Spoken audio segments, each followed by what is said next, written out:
hadapan lawanku, Engkau mengurapi kepalaku dengan minyak baru. Jumpa kembali di Sharing Firman. Tema Sharing Firman hari ini adalah banyak orang salah mengira damai sama dengan disetujui Tuhan. Saudara dikasih Tuhan, di zaman ini banyak orang berkata begini, yang penting hidup saya damai, tidak ada konflik, tidak ada masalah besar, tidak ada teguran.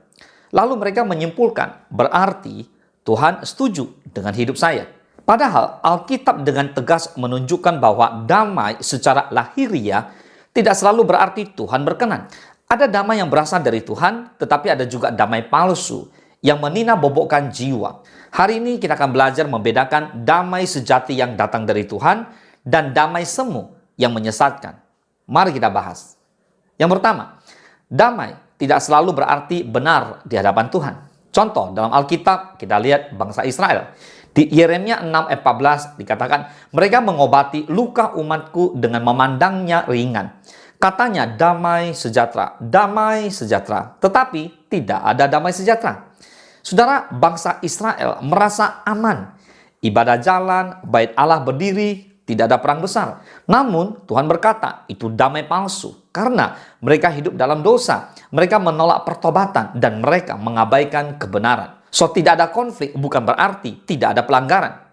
Contoh, banyak orang berkata begini, saya tidak mengganggu siapa-siapa kok. Saya kan baik-baik saja. Hidup saya lancar, usaha bagus, lancar, keluarga aman. Tetapi hidup dalam kompromi. Hubungan dengan Tuhan dingin. Firman Tuhan diabaikan. Bahkan tidak pernah baca dan tidak melakukannya. Saudara, ketenangan hidup bukan indikator perkenanan Tuhan. Boleh katakan amin. Yang kedua, Tuhan bisa membiarkan damai untuk menguji hati. Contoh dalam Alkitab adalah Firaun. Keluaran pasal 8 sampai dengan pasal 10. Tuhan beberapa kali menghentikan tulah. Firaun sempat merasa lega karena keadaan sudah tenang, tetapi hatinya makin keras. Roma 9 ayat 17. Sebab kitab suci berkata kepada Firaun, itulah sebabnya aku membangkitkan engkau, yaitu supaya aku memperlihatkan kuasaku di dalam engkau, dan supaya namaku dimasyhurkan di seluruh bumi. Saudara, Roma 9 ayat 17 menunjukkan bahwa Tuhan memakai Firaun bukan karena dia benar, tetapi untuk menyatakan kuasa Tuhan. Damai yang tidak menghasilkan pertobatan justru bisa menjadi hukuman yang sunyi.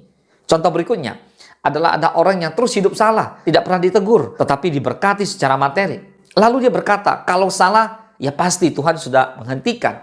Padahal Roma 2 ayat 4 berkata, maukah engkau menganggap sepi kekayaan kemurahannya, kesabarannya, dan kelapangan hatinya? Tidakkah engkau tahu bahwa maksud kemurahan Allah ialah menuntun engkau kepada pertobatan? Bapak Ibu semua, kesabaran Tuhan bukan berarti persetujuan Tuhan. Tapi ada waktu, ada proses yang sedang Tuhan izinkan berjalan. Yang ketiga, damai sejati selalu sejalan dengan kebenaran. Yesus tidak menjanjikan damai yang murah. Matius 10 ayat 34 berkata, jangan kamu menyangka bahwa aku datang untuk membawa damai di atas bumi. Aku datang bukan untuk membawa damai, melainkan pedang. Artinya, kebenaran akan memisahkan. Ketaatan bisa menimbulkan konflik. Mengikut Yesus seringkali tidak nyaman. Damai sejati seringkali lahir setelah pergumulan, bukan sebelum damai sejati dari Tuhan. Yohanes 14 ayat 27 berkata, damai sejahtera ku tinggalkan bagimu. Damai sejahtera ku berikan kepadamu. Dan apa yang kuberikan tidak seperti yang diberikan oleh dunia kepadamu. Janganlah gelisah dan gentar hatimu. Bapak Ibu, ciri damai sejati adalah hati tenang meski keadaan sulit. Tetap benar walau tidak populer. Tetap taat walau harus kehilangan. Jadi damai Tuhan tidak menenangkan dosa, tetapi meneguhkan ketaatan. Yang keempat, banyak orang tersesat karena takut konflik. Contoh dalam Alkitab adalah Raja Saul. Di 1 Samuel 15, Saul memilih menyenangkan rakyat, menghindari konflik, mengorbankan ketaatan. Akibatnya, ketaatan lebih baik daripada korban sembelihan. Di 1 Samuel 15 ayat 22 tertulis, tetapi jawab Samuel, apakah Tuhan itu berkenan kepada korban bakaran dan korban sembelihan?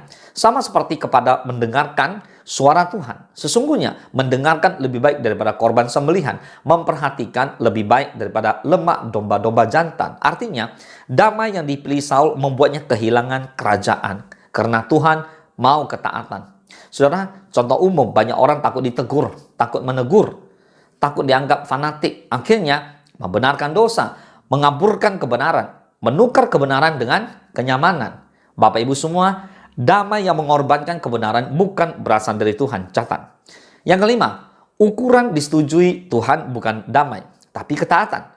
Mika 6 ayat 8 tertulis, "Hai manusia, telah diberitahukan kepadamu apa yang baik. Dan apakah yang dituntut Tuhan daripadamu? Selain berlaku adil, mencintai kesetiaan, dan hidup dengan rendah hati di hadapan Allahmu."